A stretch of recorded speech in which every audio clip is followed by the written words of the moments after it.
네, 조금 전에 끝난 윤 전 대통령 1심 선고 소식부터 짚어보죠. 재판부가 무기징역을 선고했습니다. 선고 목소리부터 듣고 오겠습니다.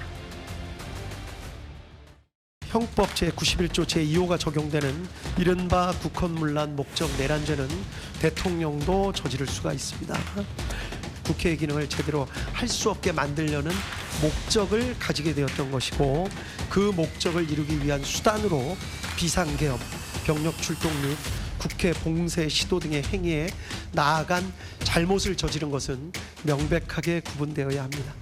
성경을 읽는다는 이유로 촛불을 훔칠 수는 없습니다. 윤석열 피고인에 대해서입니다.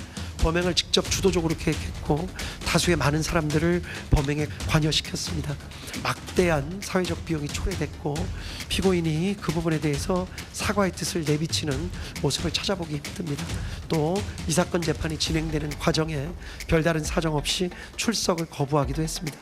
다만 아주 치밀하게 계획을 세운 것으로 보이지는 않습니다.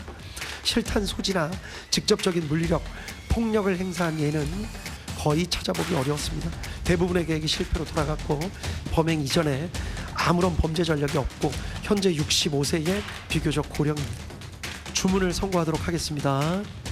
피고인 윤석열을 무기징역에 처합니다. 네, 선고 결과에 대해서는 특검 측도 윤 전 대통령 측도 모두 받아들이지 못하는 상황인데요. 이제 구형량은 사형이었습니다. 그런데 무기징역이 선고가 됐고요. 정혁진 변호사님, 재판부가 무기징역으로 판단한 근거, 좀 특징적인 게 뭐가 있을까요? 일단은 뭐 형량도 형량이지만 법리적으로 몇 가지 따져볼 게 있었던 것이 첫 번째로 공수처에게 수사 권한이 있었는가, 이 부분에 대해서 지규현 부장판사는 그런 의문을 할 수는 있다라고 이야기를 했어요. 결론은 공수처가 내란죄를 수사할 수 있다라고 이야기했지만 이 부분에 대해서 많은 사람들이 의문을 갖고 그런 의문에 일정 정도 그 뭐 가능성은 있다, 이 정도로 이야기했으면서 그러면서도 뭐라고 이야기했느냐?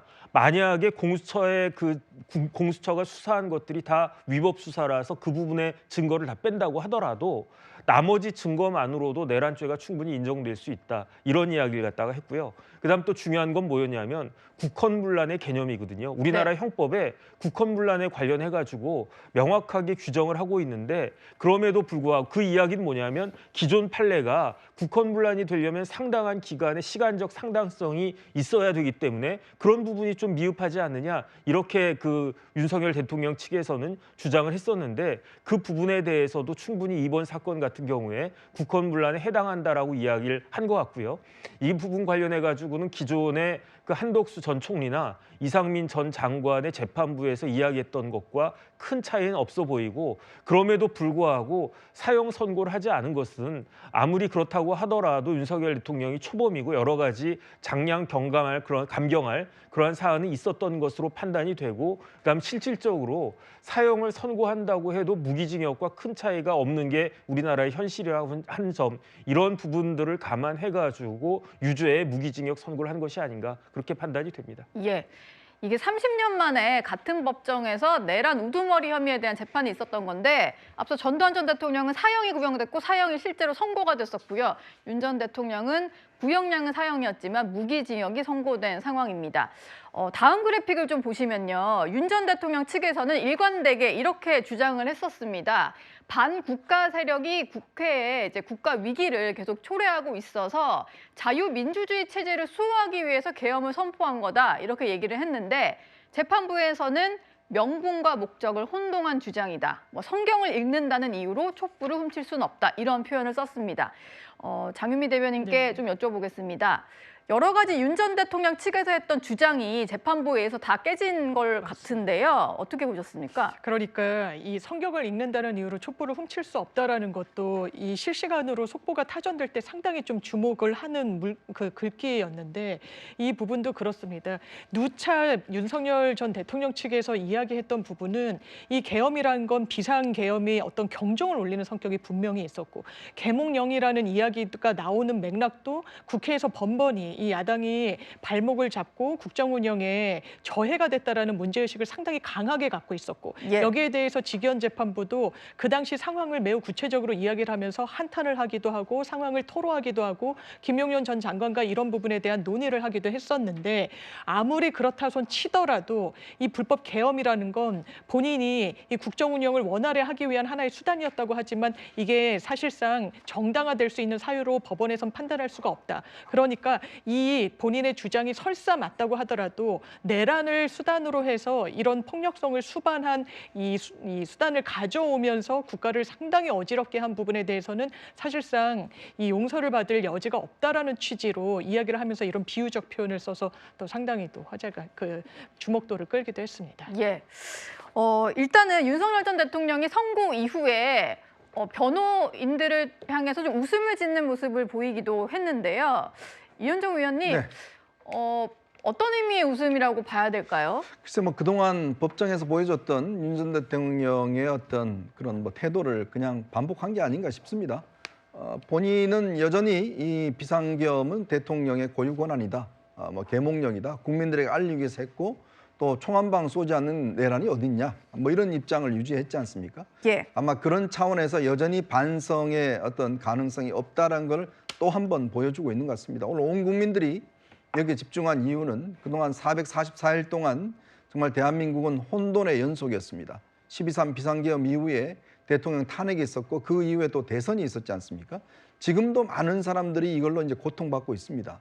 자, 그렇다면 일말의 어떤 반성과 좀 어떤 이 감정을 가진다라면 저런 태도는 보여주지 말아야 되는 거 아닌가 싶습니다. 예. 정말 자기로 인해서 많은 사람들이, 군인들이 지금도 마찬가지로 이 연루됐다는 혐의로 공무원들이 정말 탄압받고 여러 가지로 어려움을 겪고 있습니다. 자, 그렇다면 본인이 이에 대한 책임을 져야 될 텐데 오늘 저는 아마 주목되는 게 김용현 전 국방장관하고는 눈도 한번 안 마주치더라고요. 아, 그래요? 앞뒤로 앉아 있었는데. 그렇죠. 그걸 보면 결국 집안 재판 과정에서도 본인의 어떤 책임들을 김용현 전 장관에게 떠넘기는 행태를 보여왔잖아요. 예. 그리고 많은 군인들에게 또 책임을 떠넘기는 행태를 보여왔고, 그러나 이번 재판부 같은 경우는 이런 부분에 대해서 엄정하게 판단을 했습니다. 결국은 이 비상계엄이라는 것 자체는 대통령의 고유 권한이지만, 그러나 우리 헌법이 보장하고 있는 왜 국회에 군인들을 보내느냐, 그리고 왜 이거를 이 정치인들에 대해서 체포 명령을 내리느냐, 예. 이런 부분들이 결국은 폭동과 내란의 혐의가 있다는 부분을 인정을 한 상황이기 때문에 글쎄요, 오늘 재판, 오늘 변호인들의 어떤 입장을 들어봐도 네. 여전히 반성은 없는 것 같습니다. 그리고 재판에서 저희가 주요 쟁점 3가지를 다시 한번 좀 정리를 해봤습니다. 가장 중요한 게 계엄은 내란인가에 대한 판단이었고요. 폭동이 있었는지 여부, 또 헌법기관을 장악해서 주요 인사를 체포하려고 시도했는지 이 3가지였는데요. 최진봉 교수님, 네. 이 3가지 모두가 인정이 된 거잖아요. 네, 그렇습니다. 이게 사실은 그 전에 비슷한 재판 2개에서도 거의 비슷하게 결과가 나왔어요. 예. 이진관 재판관과 그다음에 유경진 재판관이 그 한덕수 전 총리 그리고 이상민 전 장관 재판을 했잖아요. 거기서도 내란이 성립한다고 명확하게 얘기를 했습니다. 위로부터 내란이란까지 얘기를 했었죠. 그러니까 내란죄 성립에 대해서 대통령의 고유 권한, 물론 대통령의 고유 권한이죠. 그런데 고유 권한이라 하더라도 아무 때나 막 쓰는 게 아니에요. 무슨 예를 들면 비상계엄 선포라고 하는 걸 대통령의 고유 권한이니까 내가 하고 싶을 때 내 가족을 지키기 위해서 막 하는 겁니까? 그건 아니죠. 예. 명확하게 헌법에는 어떤 방식으로 어떤 때 이루어진다고 하는 게 선포할 수 있다고 하는 게 정해져 있어요. 그 상황이 아닌데 선포했다면 그건 문제죠. 그래서 이건 내란이다. 위로부터의 어떤 그 쿠데타, 이게 바로 내란이라고 성립이 된다고 보여지고요. 두 번째로 이게 폭동에 해당하는 것도 마찬가지예요. 군인들을 보냈잖아요. 헬기로 군인들을 거기에 보내고 출동하려고 준비하고 있었고 육군본부에 있는 장성들을 또 그쪽으로 오라하기도 하고 예. 이건 결국은 폭동이 뭐 예를 들면 약간의 충돌이 있고 뭐 큰 충돌이 없었다고 얘기하는데 그건 지난번 이진관 재판관이 그런 얘기 했지 않습니까? 군인들이 소극적으로 대응했기 때문이다. 국민들이 적극적으로 막았기 때문이다. 만약 그런 일이 없었다고 생각해 보세요. 폭동이 엄청나게 일어났겠죠. 실탄을 물론 사용하지 않았지만 실탄을 가지고 갔습니다. 그걸 다 보고 있는데 어떻게 폭동이 아니라고 얘기할 수 있겠습니까? 그리고 국회의 기능을 마비하려고 했잖아요. 들어가면 안 되는 거. 원래 국회는 비상계엄이 선포돼도 운영되게 만들어야 돼요. 그런데 네. 유리창을 깨고 들어가서 본회의에 들어가서 끌어내려고 했잖아요. 증언이 여러 가지가 있잖아요. 그런데 그게 실제적으로 이루어지지 않았던 이유는 국민들이 그리고 보좌진들이 국회 직원들이 그걸 몸으로 막았습니다. 그래서 저지한 거예요. 그게 이루어지지 않았다고 해서 그 행동을 했던 사람이 무죄가 되는 건 말이 안 되는 거죠. 예. 그런 정황으로 본다면 윤석열 전 대통령의 이 세 가지 내란죄 성립, 폭동, 그다음에 국회 기능 저하, 헌법기관을 무력하게 만드는 그 권능을 행하지 못하게 만드는 내란의 조건에 포함된다고 재판부가 판단할 수밖에 없었던 것이죠. 과거 윤석열 전 대통령은요, 최후 진술 때 이렇게 주장한 바가 있었는데요. 그 목소리 듣고 계속 얘기 이어가겠습니다. 민주당의 호루라기에 맹목적으로 달려들어 물어뜯는 이리떼들의 모습이라는 생각이 듭니다. 장기 독재를 뭘 어떻게 한단 말입니까? 시켜줘도 못합니다. 그러니까 이런 바보가 어떻게 친위 쿠데타를 합니까? 친위 쿠데타 할 정도 되면은 눈치가 빨라야죠. 대통령의 헌법상 국가 긴급권 행사가 내란이 될 수가 없습니다. 오늘 직위원 판사의 판결문 내용을 한번 살펴보면요. 일단 국회에 들어가면서 언제 철수할지 시점을 정하지 않은 것에 대해서도 중요하게 판단을 했고요. 또 대통령이라고 해서 내란, 특히 이제 개헌을 선포하는 것에 있어서 내란이 될 수 없다, 이 주장에 대해서도 반박을 했습니다. 그러면서 찰스왕을 언급하기도 했었는데요. 정혁진 변호사님, 지금 윤 전 대통령이 최후 진술에서 한 얘기도 직위원 재판부에서는 모두 그냥 기각을 한 것 같아요. 그러니까 재판이라고 하는 게요, 뭐 대단한 것 같이 보여도 단순화시켜서 말하면은 재판부를 설득하는 게 그게 재판인 거거든요. 그런데 윤석열 대통령은 그 재판부 설득에 실패한 것이 아닌가. 왜냐하면 대통령에게 비상계엄을 선포할 권한이 당연히 있죠. 그런데 언제 비상계엄을 선포할 수 있는가? 우리나라 헌법이나 개헌법에 보면 전시나 사변이나 급변 사태가 있을 때에만 비상계엄이라고 하는 것을 선포할 수 있다라고 하는 것인데, 네. 그런데 아마 직위원 재판부는 지금 우리나라가 그 당시에 2024년 12월에 그렇게 급변 사태였습니까? 그렇지 않았다는 거고, 그 이야기는 뭐냐면은 대통령이 비상계엄이라고 한 권한을 남용했다라고 한 이야기인 거고, 그 남용이 도가 지나쳐가지고 내란죄가 성립한다라고 1심 재판부는 생각했다는 이야기인 거죠. 그 다음에 성경 읽는다는 이유로 촛불을 갖다가 훔칠 수 없다, 이 이야기는 뭐겠습니까? 네. 목적이 아무리 중요하다라고 해도 그 목적을 위해서 수단까지 무작정 다 정당화될 수는 없다, 이런 식으로 이야기를 한 것 같은데, 제가 봤을 때는 직위원 재판부가 그 거의 1년 가까이 1년 동안 이 재판을 했는데 굉장히 재판부에서 고민을 많이 하고 내린 결론이 아니겠는가, 그런 생각이 듭니다. 예. 민주당에서는 일단 사형을 구형했는데 무기징역으로 감형된 것에 대해서 반발을 하는 것 같은데요. 장유미 대변인께 좀 여쭤보겠습니다. 일단 감형 사유로 언급이 됐던 고령인 점, 전과가 없는 점, 이런 것에 대해서도 좀 반발을 하시는 상황 같아요. 민주당 입장은 어떤 건가요? 기본적으로 법정형이 사형과 무기징역밖에 있지 않습니다. 물론 선고형은 이 유기징역형도 선고는 가능한다고 합니다만, 법정형으로만 놓고 따져보면 가장 낮은 수의 무기징역형이 선고됐다는 점은 좀 아쉽게 생각합니다.